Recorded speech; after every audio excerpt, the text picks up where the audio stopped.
नमस्कार दोस्तों, माझा टेक्निकल चैनल में आप लोगों का स्वागत है। आज इस वीडियो में आप जानने वाले हैं कि अगर आपका कंप्यूटर स्लो काम करता है तो आप उसके स्पीड को आप कैसे बढ़ा सकते हैं, यानी कि स्लो कंप्यूटर के वर्क को आप फास्ट कैसे कर सकते हैं, वो आज इस वीडियो में आप जानने वाले हैं। और ध्यान रखिए, जो टेक्निक इस वीडियो में हम आपको बताने वाले हैं, अगर आप इसको एक्सेप्ट करते हैं या फिर इस तरीके से आप फॉलो करते हैं तो जो कंप्यूटर आपका कहीं ना कहीं हैंग कर रहा है या फिर वहां पे सही तरीके से सिस्टम ऑपरेट नहीं हो पा रहा है, वो बिल्कुल वहां पे स्मूथली तरीके से काम करना शुरू कर देगा।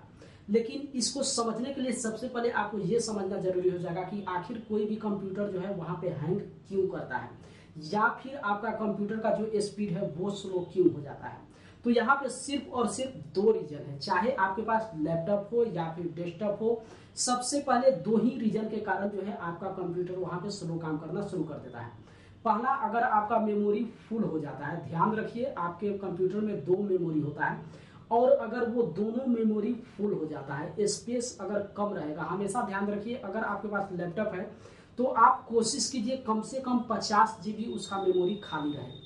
अगर 50 GB मेमोरी उसका खाली रहता है तो फिर आपका लैपटॉप बिल्कुल स्मूथली तरीके से काम करेगा। लेकिन काफ़ी सारे ऐसे यूजर्स हैं, काफ़ी सारे ऐसे व्यूअर्स हैं जिनके कंप्यूटर में मेमोरी बिल्कुल कम खाली होता है।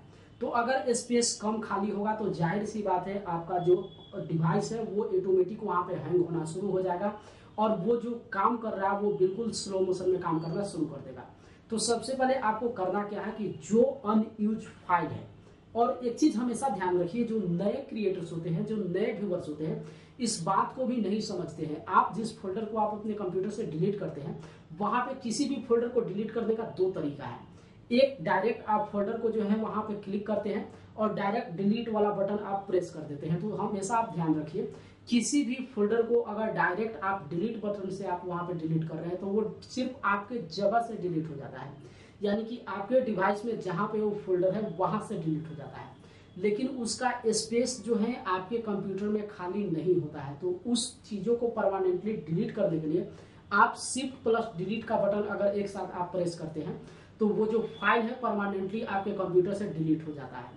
हमेशा आप ध्यान रखिए, आपके कंप्यूटर में एक रिसाइकल बिन का जो है ऑप्शन रहता है। ये रिसाइकल बिन का काम ये होता है कि अगर कोई फाइल को आप डायरेक्ट सिर्फ क्लिक करके डिलीट वाला बटन आप प्रेस किए हुए हैं तो वो उस जगह से डिलीट हो जाता है, लेकिन रिसाइकल बिन में वो वीडियो आपका रहता है।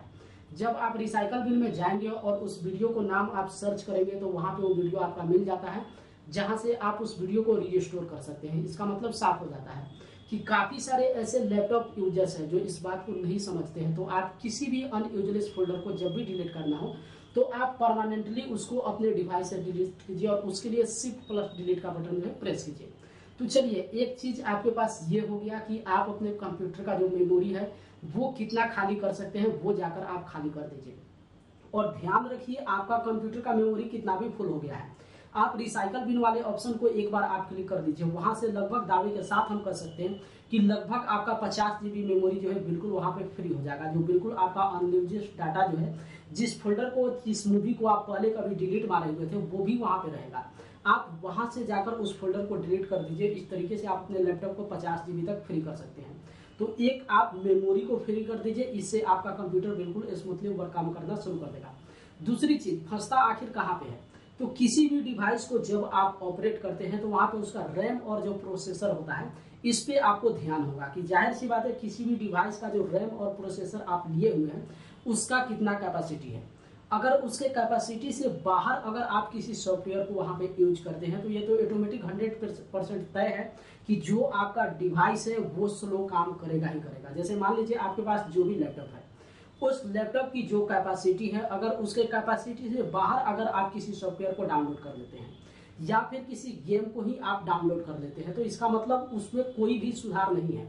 जब तक आपका रैम और प्रोसेसर का कैपेसिटी आप नहीं बढ़ाएंगे तब तक वो जो सॉफ्टवेयर है वो स्मूथली काम नहीं करेगा। खास करके अगर आप एडिटिंग यूज करते हैं तो वो सबका एक डिमांड होता है कि रैम आपको कितना चाहिए, प्रोसेसर कितना चाहिए, फिर उसके हिसाब से जो है आप वीडियो एडिटिंग करते हैं।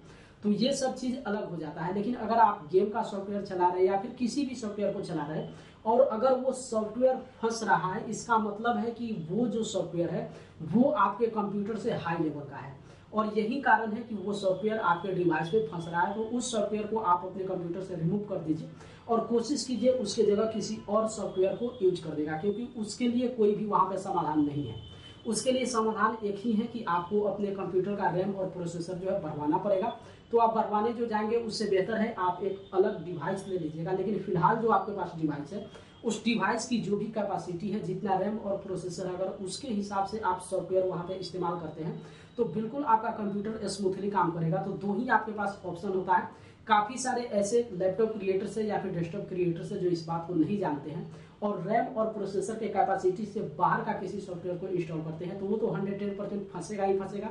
लेकिन एक जो सबसे मेन कारण होता है, आपके जब कंप्यूटर का मेमोरी फुल हो जाता है तो उस फुल को लेकर जो है आपका वहाँ पे जो भी सिस्टम होता है वो स्लो काम करना शुरू कर देता है। और तीसरा एक और हम आपको बता दें कि कई बार जब आप अपने कंप्यूटर में ऑनलाइन किसी चीज को आप डाउनलोड करते हैं तो डाउनलोड के क्रम में काफी सारा ऐसा जंक फाइल होता है जो आपके कंप्यूटर में आकर जो है ऑटोमेटिक सेव हो जाता है। उसको आपको सेव करने की जरूरत नहीं होती है। हालांकि उसका स्पेस ज्यादा नहीं होता है। अगर आप पिछले 1 सालों से नहीं उसको डिलीट मारे हुए हैं तो आप उसको डिलीट भी मारने जाएंगे तो ज्यादा से ज्यादा 4 से 5 जीबी वो निकलेगा, उतना कोई फर्क नहीं पड़ता है। लेकिन फिर भी वो काफी ज्यादा वहां पे रुकावट पैदा करता है। जितना भी जंक फाइल होता है वो किसी भी सिस्टम को ऑपरेट करने में काफी ज्यादा वहां पे रुकावट खड़ा करता है। तो आप उसको भी जो है आप अपने कंप्यूटर से डिलीट कर दीजिए।